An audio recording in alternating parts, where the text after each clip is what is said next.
ভালো কোনো মেয়েকে দেখলেই অফার করতে, এরকম চিন্তাধারা ওনার ছিল। আবাসিক হোটেল না বানালে তো উনি তো সাহস থাকতো না যে আমি এইখানে এই অপকর্মগুলো করবো। যদি ডিসি অফিসে যাও তাই তোমাদের খবর আছে, আমরা তো যাইতাম না ভয়ে। টাকা টুকা নাই, 12,000 টাকা চাকরি করিয়া সে কিভাবে এই কয়েক মাসে 2টা গাড়ি, 1টা মোটরসাইকেল, বাড়ি, 2টা ক্লাবের মালিক। আমার যদি ফল্ট হইতো আজকে আমি চ্যালেঞ্জ করে বলতাম, হ্যাঁ, যে আমি এখনও চ্যালেঞ্জ করে বলতেছি যে গোটা জেলা ক্রীড়া সংস্থা উত্তরবঙ্গের মধ্যে আপনি এইরকম টাকা, এইরকম অ্যামাউন্ট কোনো জেলা ক্রীড়া সংস্থা থাকতো না যদি 2 নম্বরই হইতো, 3 নম্বরই হইতো। কে এই ভদ্রলোক যার নামে এত এত অভিযোগ? মোহাম্মদ আলী হাসান শাকিল, রংপুর জেলা ক্রীড়া সংস্থায় সাময়িক বরখাস্ত হওয়া অফিস সহকারী। তবে একজন অফিস সহকারী হলেও তার দাপট ছিল সাবেক সাধারণ সম্পাদক অ্যাডভোকেট আনোয়ারুল ইসলামের চাইতেও বেশি। গেল বছর নানা অনিয়মের অভিযোগে বরখাস্ত হন শাকিল, যার মধ্যে সুইমিং পুল নিয়ে বাণিজ্য, পুকুর লিজ নিয়ে দুর্নীতি, ক্লাব কেনাবেচা, সব ধরনের খেলায় প্রভাব বিস্তার।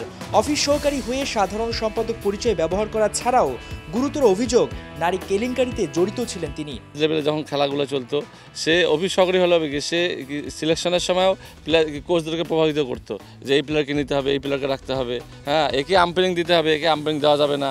2012-13 দিকে আমি জেলা ক্রীড়া সংস্থা 3টি পুকুর লিজ নেই। 3টি পুকুর যখন লিজ নেই তখন আমার কাছে 1,90,000 টাকা নেওয়া হয়। করার পরে আমাদের যখন সময়টা শেষ হয়ে যায় তখন তারা আমাদের কাছে পুকুরটা নিয়ে নেয়, কিন্তু তারপর থেকে কিন্তু আর কখনো পুকুর লিজ হয়নি, কিছুই হয়নি।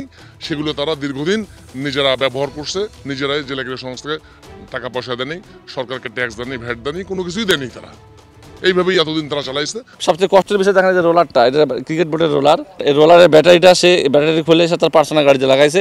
মানে বান্ধবী হোক বা শুভাকাঙ্ক্ষী হোক, সে ছিল প্রায় আসতো, খেলার সময় আসতো, বাইরে খেলার আউট টাইমেও আসতো। ওই সুইমিং পুলে মেয়েদের একটা ছিল, টাইম ছিল, হ্যাঁ, যে টাইমে মেয়েদের করা হইতো, হ্যাঁ, ওই টাইমে মেয়েদের প্রশিক্ষক, হ্যাঁ, মেয়েদের তারপর আপনার একজন নার্সিং করার একজন, হ্যাঁ, তারা আসতো।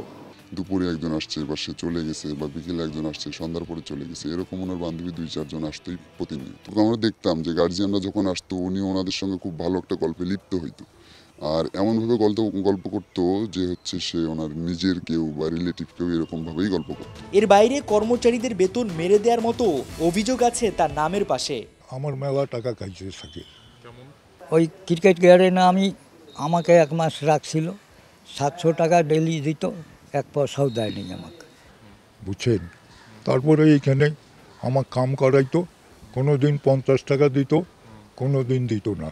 আমাদের 2023 সালের সেপ্টেম্বরে আমাদের রেজুলেশন পাস হয়েছে যে এখানে 4 জনকে নিয়োগ দেওয়া হলো, এদের বেতন করা হলো। তারপরও আমাদের নাম সেখানে উঠানো হয়নি, তারপরও আমাদের কোনো প্রকার কোনো বেতন কোনো নেই। আমরা যদি বলতাম আমাদেরকে বিভিন্ন হুমকি দামকি বিভিন্নভাবে ভয় দেখাইতো। এই শাকিলের জন্য আজকে এই পতন ঘটছে। আমরা জোর দাবি জানাচ্ছি যত দ্রুত সম্ভব এই ফ্যাসিস্ট রাঘব বোয়ালকে এখান থেকে সরানোর জন্য, নাহলে ক্রীড়াঙ্গনটাকে আগে নষ্ট করে দেবে। বলতে হয় যে এই ব্যাপারটা নিয়ে আমি নিজে খুবই লজ্জিত যে আসলে আমাদের রংপুরের ক্রিকেটে কখনো এরকম হবে আমি ঘূর্ণাক্ষরেও ভাবি নাই। না, সাধারণ সম্পাদক হিসেবে পরিচয় দেওয়ার মতো কোনো জায়গায় আপনি আমাকে এরকম পাবেন না। ইভেন আমাকে কোনো জায়গায় কোনো ছবিতে পাবেন না। না, আমি জেলা ক্রীড়া সংস্থায় তো আর কাজই করবো না, এরকম নোংরা জায়গায় কাজ করবো না। তবে সব অভিযোগ অস্বীকার করেছেন শাকিল, দাবি মবের শিকার তিনি। কিছু ছেলেপেলে, কিছু লোকজন সুবিধা না পাওয়ার জন্য তারা এখন এই জিনিসটা হাইরাস করতেছে। ডিই স্যার আমার দিতে পারবে না তো আপনি? হ্যাঁ, আমার সে কনফিডেন্স আছে না, সে দিতে পারলে 1 সপ্তাহের মধ্যে সে রিপোর্ট দিতে পারতো। আইন, পুলিশ সব আছে, যাদেরকে হুমকি দিচ্ছে তাদেরকে বলেন থানায় যে অভিযোগ করতে। আমার কেন এই বিষয়টা এসছে, আমি এই কথাটাই বলেছি যে তারা থানায় যে অভিযোগ কেন করছে না, এবং তারা যেন আমাদের এই তদন্ত কমিটির সামনে এসে এই বিষয়গুলো উত্থাপন করে। তদন্ত একটা কমিটি গঠন করা হয়েছে, কমিটিটা নিয়ে কাজ করছে, বিভিন্ন ফাইন্ডিংস গুলো পাচ্ছে, এবং ফাইন্ডিংস পাওয়া শেষ হয়নি। আমরা খুব শীঘ্রই শেষ করবো, আশা করছি যে এই মাসের মধ্যেই। শাকিলের মতো জেলা ক্রীড়া সংস্থায় অনিয়মের অভিযোগ সান্তোস ফুটবল ক্লাবের হেড কোচ মোহাম্মদ শামীম খান মিসকিনের বিরুদ্ধে। স্টেডিয়ামের পুরাতন ভবনে নিজের ক্লাবের আবাসিক ব্যবস্থা গড়ে তুলেছেন তিনি। একটা লাইট, একটা ফ্যান, এপাশে 2টা লাইট, একটা ফ্যান, এইটাই এটা যদি বিল হয়, যদি ওরা বলে আমি সেটা দিব, সমস্যা নাই। আর নাইলে রংপুর আমার একাডেমি বন্ধ করে দেবো, সমস্যা নাই, আমার সমস্যা নাই। আমার নাম মিসকিন, কিন্তু আমি মিসকিন না। বিদ্যুৎ বিভাগ একটা পদক্ষেপও নিয়েছিল কিছুদিন আগে, তখন আমরা তাদের কাছ থেকে আমরা চেয়েছি যে আপনাদের কোথায় কোথায় বিদ্যুৎ বিল বেড়ে গেছে সবগুলো আমাদের দেন।